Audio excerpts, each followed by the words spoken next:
Every evening, your dog curls up in the corner, eyes half closed, tongue working steadily against their paw, their leg, their belly, as though performing some quiet ritual only they understand.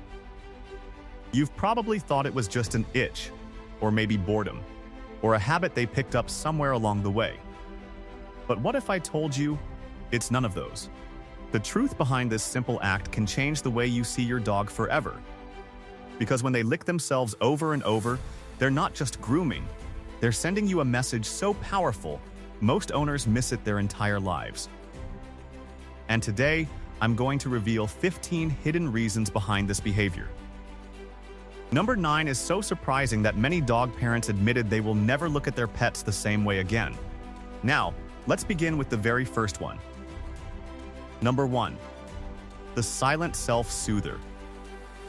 You sit down to relax after a long day. The lights dim, the house finally quiet, and across the room you notice your dog. Their head is bent low, their tongue moving in slow, deliberate strokes against their paw. To us, it looks like a small habit, a quirk of the evening, but to them, it is something far older, far deeper. In the wild, when wolves felt unease, when the night carried strange scents or distant sounds, they would groom themselves not for cleanliness alone, but for calm. Your dog has inherited this ancient instinct. Number 2, the hidden itch. When the soothing licks continue night after night, something else may be at work beneath the fur. Your dog could be carrying an itch you cannot see, a quiet war waging on their skin. Allergies are far more common than most owners realize, hiding in the food bowl, the laundry detergent, the pollen drifting through an open window. To them, the only relief is the tongue, again and again against the place that burns. In the wild, a dog could not reach for medicine or comfort. They had only themselves, and so they learned to lick what hurt, hoping the storm beneath the skin would pass. Number 3, the boredom loop. After the itch fades, another reason begins to surface. One that has nothing to do with the body and everything to do with the mind. Dogs are creatures built for purpose, for hunting, herding, exploring, problem-solving. Yet many spend their days in quiet rooms with nothing to chase but the slow ticking of a clock. And so the tongue becomes their toy.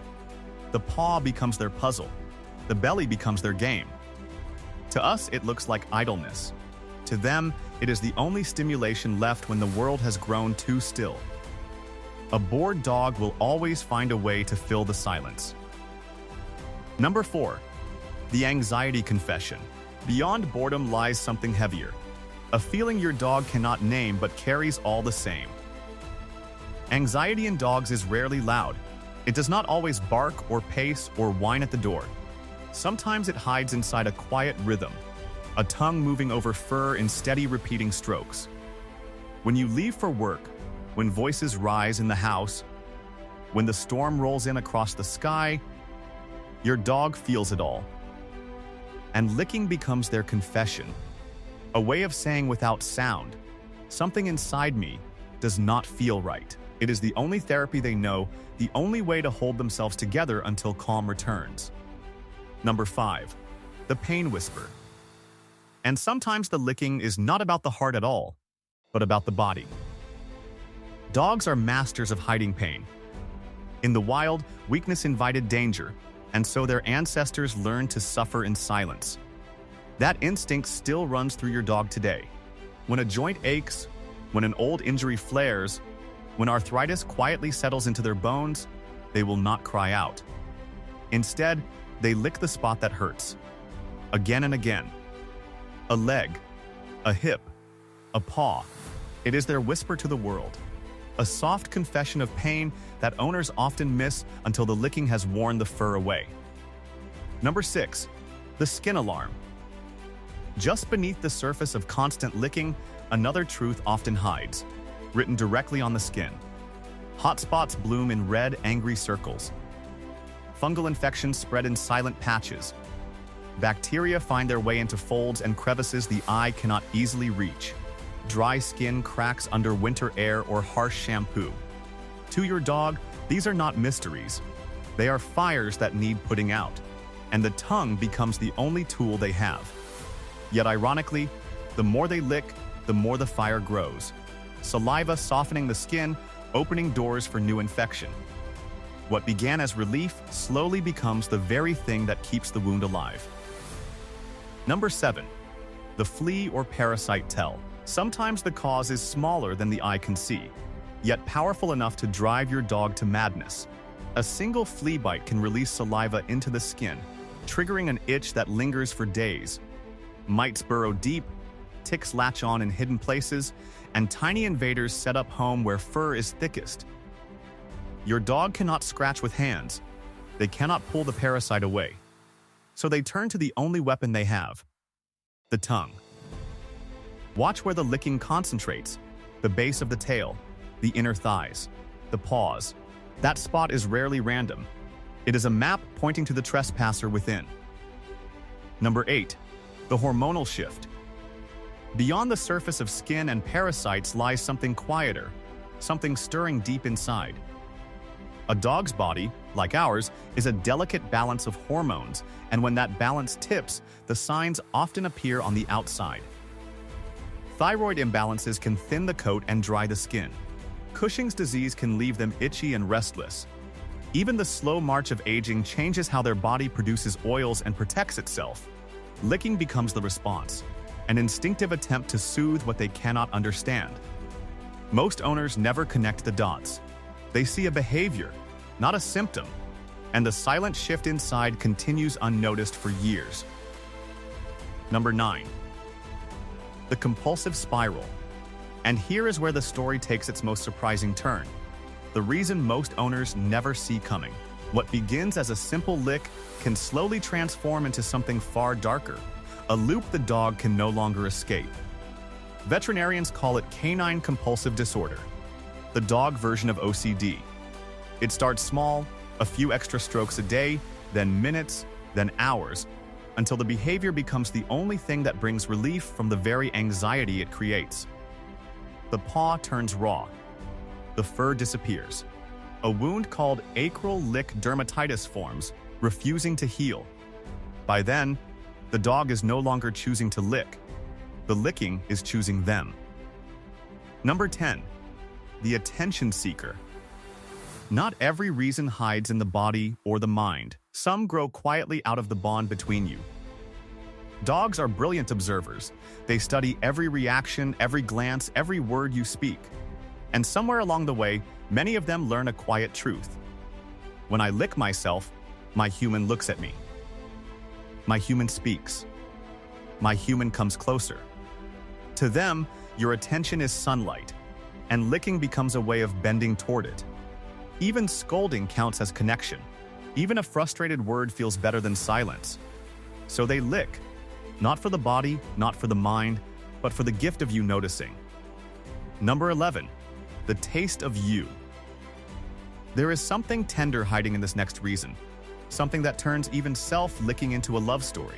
After hours of cuddling on the couch, after your hand has rested across their fur, after your skin has pressed against theirs, your dog carries a piece of you with them.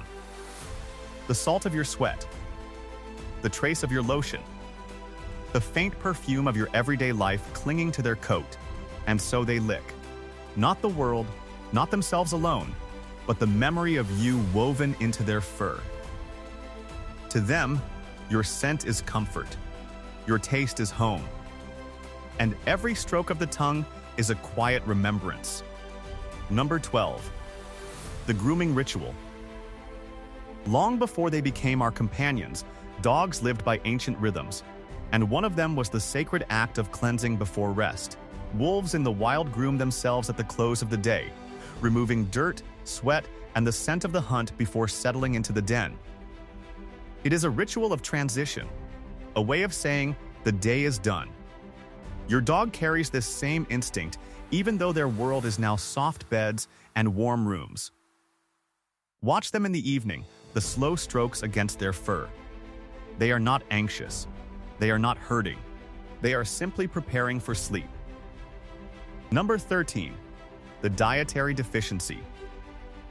Sometimes the answer is not on the skin or in the mind, but in the bowl. A dog's body, like ours, depends on a delicate mix of nutrients, fats, vitamins, minerals, and amino acids that keep coat, skin, and brain in balance. When even one piece is missing, the body searches for ways to fill the gap. Some dogs lick the floor. Some lick walls. Some turn to themselves, hoping the act will quiet whatever hunger their body cannot name.